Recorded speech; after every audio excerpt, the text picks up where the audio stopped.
Hello friends, how are you? Welcome to fun and physics. 2020 GUJCET physics का paper हम लोग solve कर रहे थे।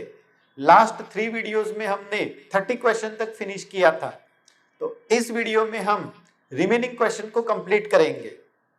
आप लोगों की कमेंट्स या आप लोगों को अगर कोई कंफ्यूजन है, कोई क्वेश्चंस आप लोगों को अराइज हो रहे हैं, तो प्लीज आप अपने कमेंट सेक्शन में हमें सेंड करिए। We will try to revert it. तो हम लोग अभी स्टार्ट करते हैं क्वेश्चन नंबर 1 से। चलो देखते हैं आज का पहला क्वेश्चन कौन सा है। क्वेश्चन नंबर है 31। Electric cell having EMF 2 volt and internal resistance 0.1 ohm, another cell having EMF 4 volt and internal resistance 0.2 ohm are connected in parallel। हमारे पास दो सेल है, एक 2 वोल्ट का सेल, एक 4 वोल्ट का सेल। दोनों को एक दूसरे के साथ पैरेलल में अटैच किया हुआ है। दोनों के इंटरनल रेजिस्टेंस हमें पता है। We have to find out equivalent EMF of this system. तो जब पैरेलल कनेक्शन होता है तो ईएमएफ फाइंड करने का हम जनरल फॉर्मूला यूज करते हैं। ये क्वेश्चन फॉर्मूला बेस्ड है। अगर हम इसका जनरल फॉर्मूला लिखें तो equivalent EMF upon equivalent resistance is equal to E1 upon R1 plus E2 upon R2। तो पहले हम क्या करेंगे, ये दोनों का रेशियो अलग से फाइंड कर लेते हैं। E1 हमारा 2 है, R1 is 0.1 plus E2 is 4, R2 is 0.2. So this will be 20 plus ये कैंसल करेंगे 20, तो रेशियो हमें मिला 40। E equivalent upon R equivalent आ गया हमारा 40। अब हम क्या करेंगे, R इक्विवेलेंट को अलग से फाइंड कर लेते हैं। 1 upon R equivalent is equal to 1 upon R1 plus 1 upon R2, क्योंकि ये दोनों पैरेलल में कनेक्टेड है। So R equivalent is equal to R1 into R2 upon R1 plus R2। So R1 into R2 0.1 into 0.2 divide by 0.1 plus 0.2 is 0.3। तो ये value हमें मिलेगी 0.2 divide by 3। एक पॉइंट शिफ्ट कर लेते हैं। अब इस वैल्यू को हम यहां पर पुट अप करेंगे E equivalent upon R equivalent में। So E equivalent upon R equivalent, R equivalent is what, 0.2 divide by 3 is equal to, value is 40। So E equivalent is equal to 40 multiplied by 0.2 is 8 divided by 3। 8 divide by 3 करेंगे तो 2.66 volt के around हमें answer मिलेगा। Option में 2.67 provide किया हुआ है। अब सॉल्व करते हैं question number 32। In 32 question the source of magnetic field is dash, source of electric field is dash. हमें इलेक्ट्रिक फील्ड और मैग्नेटिक फील्ड के सोर्स फाइंड करने हैं और ऑप्शन में स्केलर वेक्टर के फॉर्म में आंसर निकालना है। तो पहले ये सोचते हैं कि मैग्नेटिक फील्ड का सोर्स कौन है।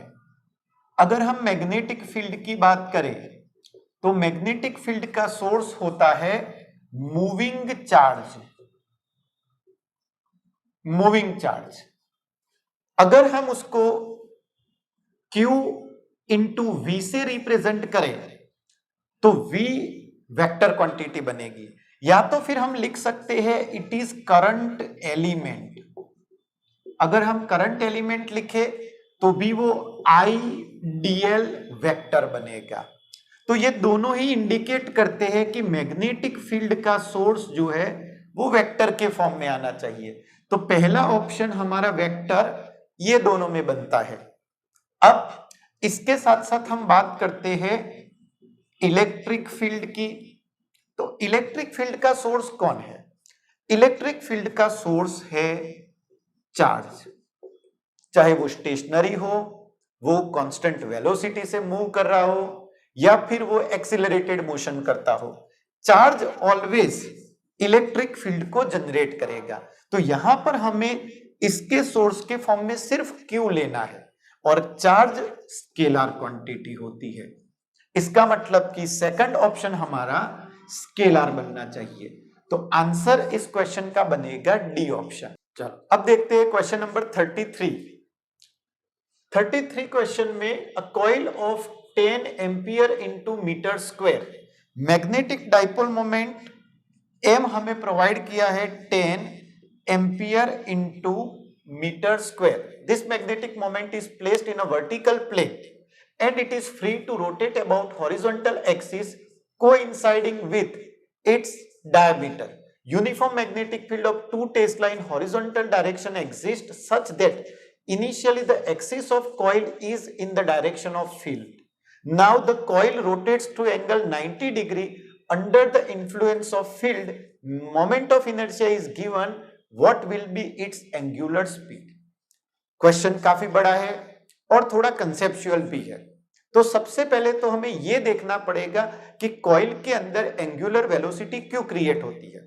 तो यहां पर देखो, सपोज हॉरिजॉन्टल मैग्नेटिक फील्ड है, वर्टिकली हमने ऐसे कॉइल को प्लेस किया हुआ है इस सिचुएशन में, ये उसकी एक्सिस है डायमीटर के अक्रॉस पास होने वाली।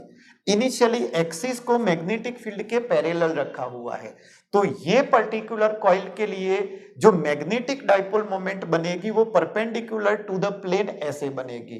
तो मैग्नेटिक डाइपोल मोमेंट और फील्ड दोनों के बीच में एंगल बनता है 90 डिग्री। जब एंगल 90 डिग्री बनेगा तो इसके ऊपर टॉर्क लगेगा एम बी साइन थीटा, और ये टॉर्क जो है वो इस कॉइल को रोटेट करवाएगा। तो वो यहां से रोटेट करती हुई इस पोजीशन पर चली जाएगी। इसका मतलब कि उसका रोटेशन हुआ 90 डिग्री। तो इनिशियली वो स्टेशनरी थी, काइनेटिक एनर्जी 0 थी। जैसे जैसे वो रोटेशन करेगी उसकी काइनेटिक एनर्जी इंक्रीज होती जाएगी। तो हम क्या कर सकते हैं, इसको 90 डिग्री रोटेट करवाने के लिए पहले वर्क फाइंड कर सकते हैं। वर्क एनर्जी थ्योरम के अकॉर्डिंग जो भी उसके ऊपर वर्क हुआ है वो उसकी काइनेटिक एनर्जी में स्टोर हो जाएगा, क्योंकि उतनी पोटेंशियल एनर्जी डिक्रीज हो रही है। तो decrease in potential energy is equal to increase in kinetic energy बनेगा।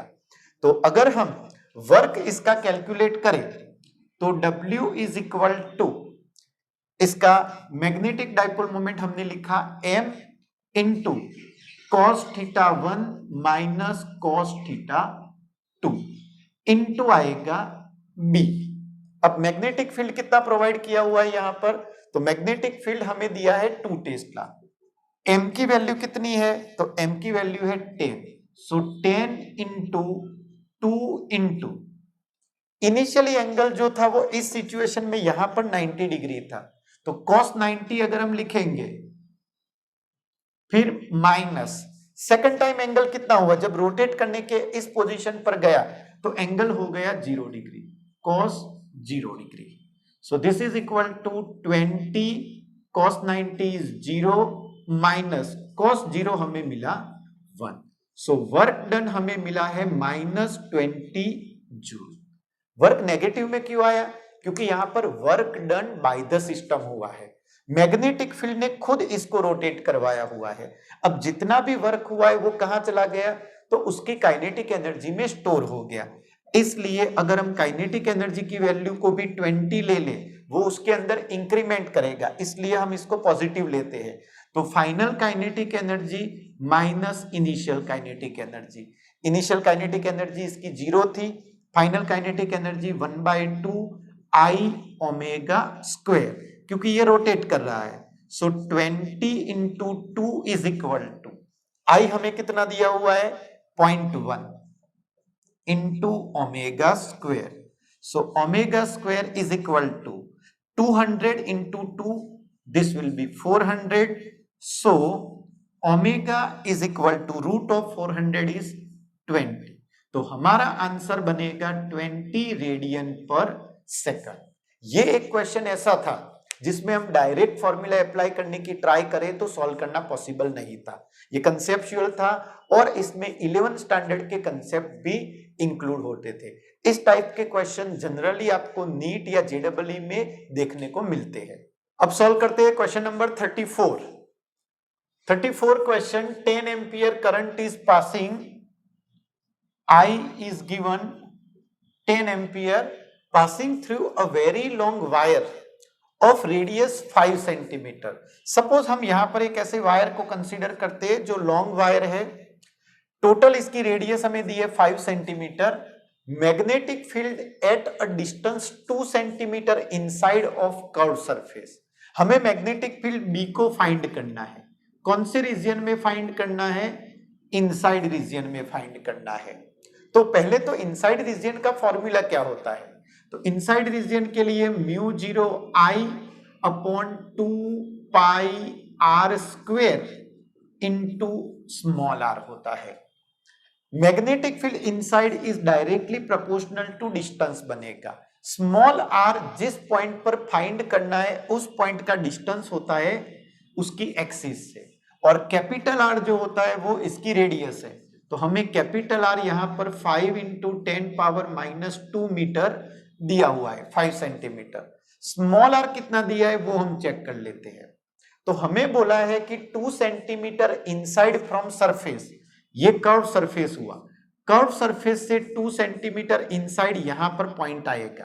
तो ये अगर 2 सेंटीमीटर है, ये टोटल 5 है, तो ये डिस्टेंस हमें बनेगा 3 सेंटीमीटर। इसका मतलब आर आएगा 3 इंटू 10 पावर -2 मीटर, 3 सेंटीमीटर। अब वैल्यू सारी हमारे पास आ गई, सिर्फ इक्वेशन में पुटअप करना बाकी रहा। तो B inside is equal to mu zero की वैल्यू भी पुटअप कर लेते हैं, 4 pi into 10 power -7 divide by 2 pi already है, into current is 10 ampere multiply by R is 3 into 10 power -2 upon R square is 5 into 10 power -4। अब एक side पर values को सॉल्व करो, एक साइड पर पावर को सॉल्व करो। पहले इसको इसके साथ कैंसिल कर देंगे, यहां पर 2 आ जाएगा, ये 5 को इसके साथ कैंसिल कर लेते हैं तो भी 2 आएगा, 2 इंटू 2 4, 4 इंटू 3 12 अपॉन 5, इतना हमें वैल्यू मिला। पावर में क्या आएगा? 10 पावर -7 और -2 -9, -9 प्लस 4 करेंगे तो -5 आएगा। अब 12 डिवाइड बाई 5 ये होता है 2.4 इंटू 10 पावर -5 टेस्ला हमें वैल्यू मिलेगी। अब यहां पर क्वेश्चन में उन्होंने 10⁻⁵ तो ऑलरेडी लिख के दे दिया है, हमें सिर्फ उसके आगे का नंबर लिखना है। तो 10⁻⁵ क्वेश्चन में ऑलरेडी प्रोवाइड किया है, तो आगे का नंबर जो बनेगा वो 2.4 बनेगा। इसलिए इस क्वेश्चन में पावर के साथ वाली वैल्यू टिक नहीं करनी है, हमें सिर्फ 2.4 को टिक करना है, तो इसका ऑप्शन डी बनेगा। नाउ क्वेश्चन 35 क्वेश्चन जो है वो टोटली इंफॉर्मेटिव क्वेश्चन है। In India declination at Delhi is. अब पहले तो मैग्नेटिक डिक्लाइनेशन का मतलब क्या होता है? तो पर्टिकुलर प्लेस पर जियोग्राफिक नॉर्थ साउथ का जो प्लेन बनता है वो, और मैग्नेटिक नॉर्थ साउथ का जो प्लेन बनता है, ये दोनों प्लेन के बीच में पर्टिकुलर प्लेस पर जो एंगल बनता है उसे हम बोलते हैं मैग्नेटिक डिक्लाइनेशन, जो हर प्लेस के लिए डिफरेंट होता है। जैसे जैसे इक्वेटर से हम पोल की साइड पर जाते हैं वैसे ये वैल्यू इंक्रीज होती है। तो अगर हम दिल्ली के लिए देखें तो ये वैल्यू है 0 डिग्री 41 मिनट ईस्ट, तो सी हमारा आंसर बनेगा। चलो अब सॉल्व करते हैं question number 36। Relative permeability in a core of solenoid is 400।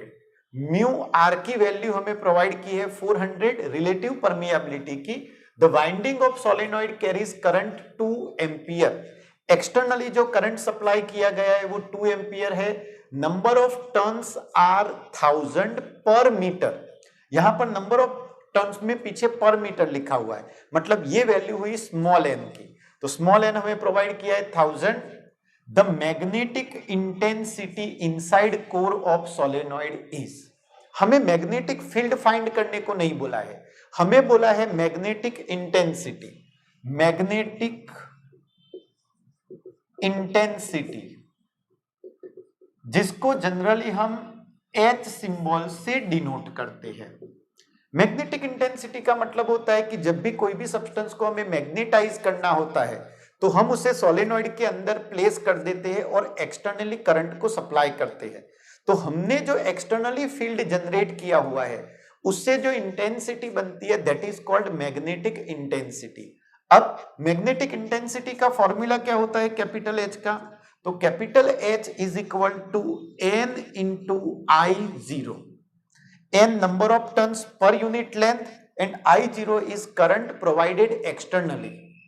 अब हमें ये दोनों की वैल्यू क्वेश्चन में प्रोवाइड की है। नंबर ऑफ टर्न्स कितने हैं? तो 1000 10 पावर 3 इंटू करंट कितना है 2, so 2 into 10 raise to 3 ampere per metre. This is our answer. So option B is correct answer. अब सॉल्व करते हैं question number 37।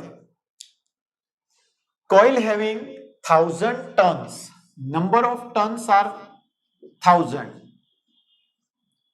And area of 0.1 metre square rotates a half revolution per second. Revolution per second frequency का unit होता है और half revolution मतलब 0.5 revolution per second, second inverse. It is placed in uniform magnetic field of 0.01 Tesla perpendicular to axis of rotation. What is maximum voltage produced in the coil?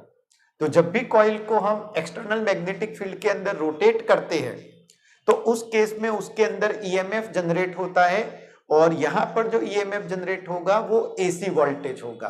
तो ये question actually AC generator के related हुआ। अब AC generator में maximum voltage का formula क्या था? तो मैक्सिमम वोल्टेज का फॉर्मूला था एन ए बी ओमेगा और एसी वोल्टेज का फॉर्मूला क्या होता है? V is equal to Vm into sin omega t। अब हमें V मैक्सिमम निकालना है तो V मैक्सिमम के लिए सारी वैल्यूज हमारे पास अवेलेबल है। N A B into omega को हम कन्वर्ट कर देते हैं 2 पाई एफ में, वैल्यू प्लेस कर लेते हैं। Number of turns are 10 power 3, area is 0.1 that means 10 power -1, magnetic field is 0.01 so it is 10 power -2 into 2 pi multiply by frequency is 0.5 which is 1 by 2, so 2 cancel, 10 raised to 3, 10 raised to -3 cancel, so answer is pi 3.14 volt।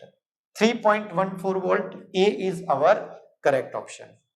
चलो अब solve करते हैं next question. Next question जो है वो हमें induced current की direction find करने के लिए दिया है। इस क्वेश्चन में आप लोगों को 4 लूप ड्रॉ करके दिए हैं, 2 लूप जिसमें से रेक्टेंगुलर शेप के और 2 लूप ट्रायंगुलर शेप के हैं। अब मैग्नेटिक फील्ड की डायरेक्शन प्रोवाइड की है, एक्सटर्नल मैग्नेटिक फील्ड यहां पर coming out of the plane, यहां पर coming out of the plane, ये going inside plane, going inside plane. हमें क्वेश्चन में पूछा है कि कौन से केस में जो इंड्यूस्ड करंट बनता है उसकी डायरेक्शन ए सी बी बनेगी। अब सबसे पहले तो करंट इंड्यूस्ड होगा क्या? क्योंकि ईएमएफ जनरेट होता है। इंड्यूस्ड ईएमएफ क्यों जनरेट होता है और कौन सी डायरेक्शन में जनरेट होता है? तो जब भी कोई भी लूप के साथ कनेक्टेड मैग्नेटिक फ्लक्स जो होता है वो टाइम के साथ इंक्रीज या डिक्रीज होता है तो उस टाइम पर ईएमएफ जनरेट होता है। कितना होता है? फॉर्मूला है ईएमएफ का E is equal to minus D five by D T या delta five by delta T.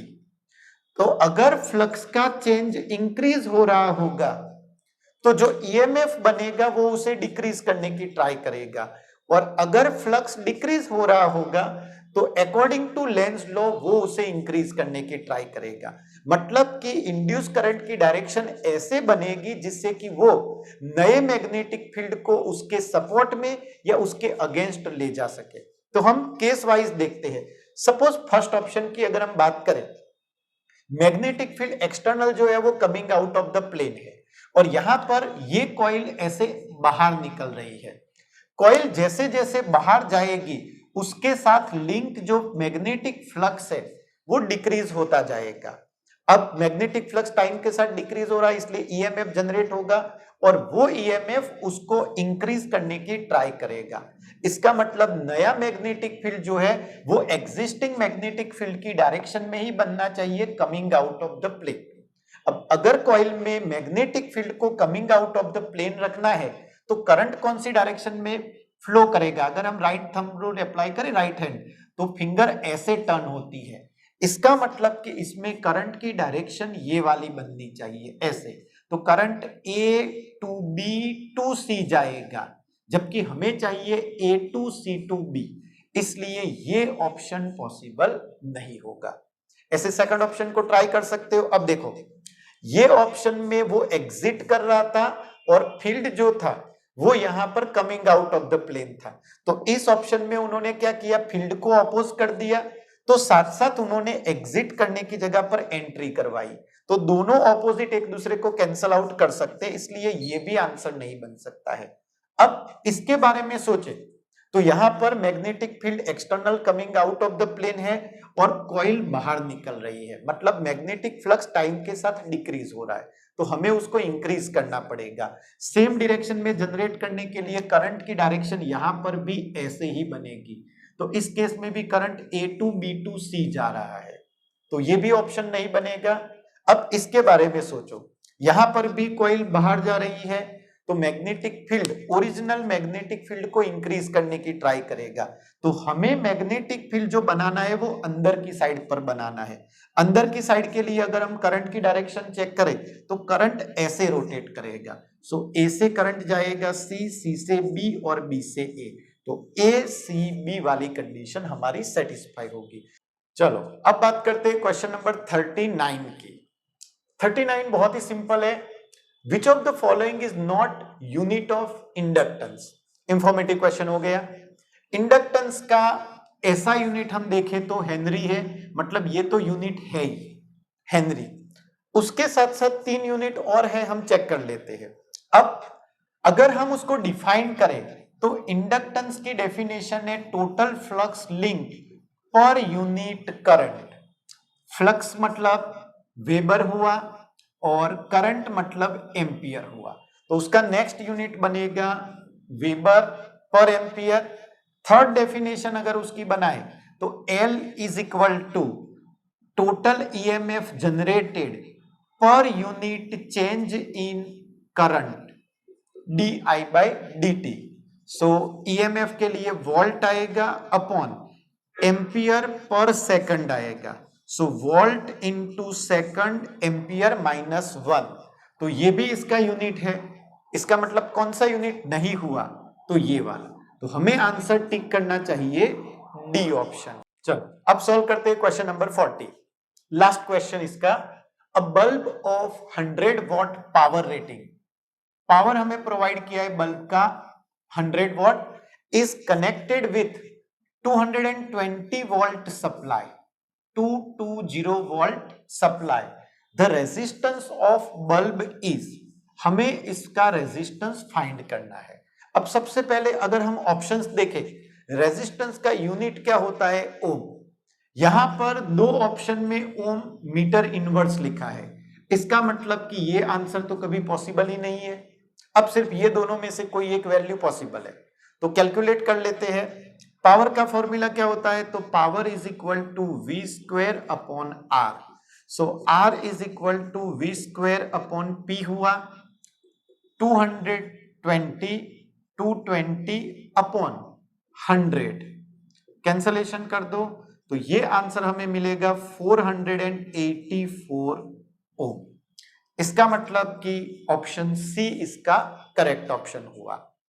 तो इस क्वेश्चन के साथ हमने 2020 का पेपर कंप्लीट किया। अब देखो ये पेपर में चैप्टर नंबर 1 से लेके चैप्टर नंबर 6 तक के क्वेश्चन, ऑलमोस्ट मैक्सिमम पार्ट जो इलेक्ट्रोमैग्नेटिज्म के रिलेटेड था उसमें से मैक्सिमम क्वेश्चन जो है वो कैलकुलेशन वाले आए और इवन कुछ क्वेश्चन जो थे वो उन्होंने कंसेप्चुअल भी ऐड किए थे।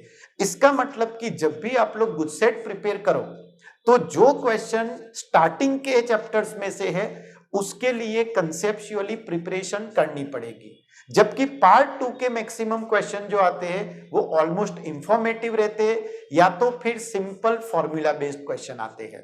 तो आप लोग इसके अकॉर्डिंग प्लान करके प्रिपरेशन कर सकते हो।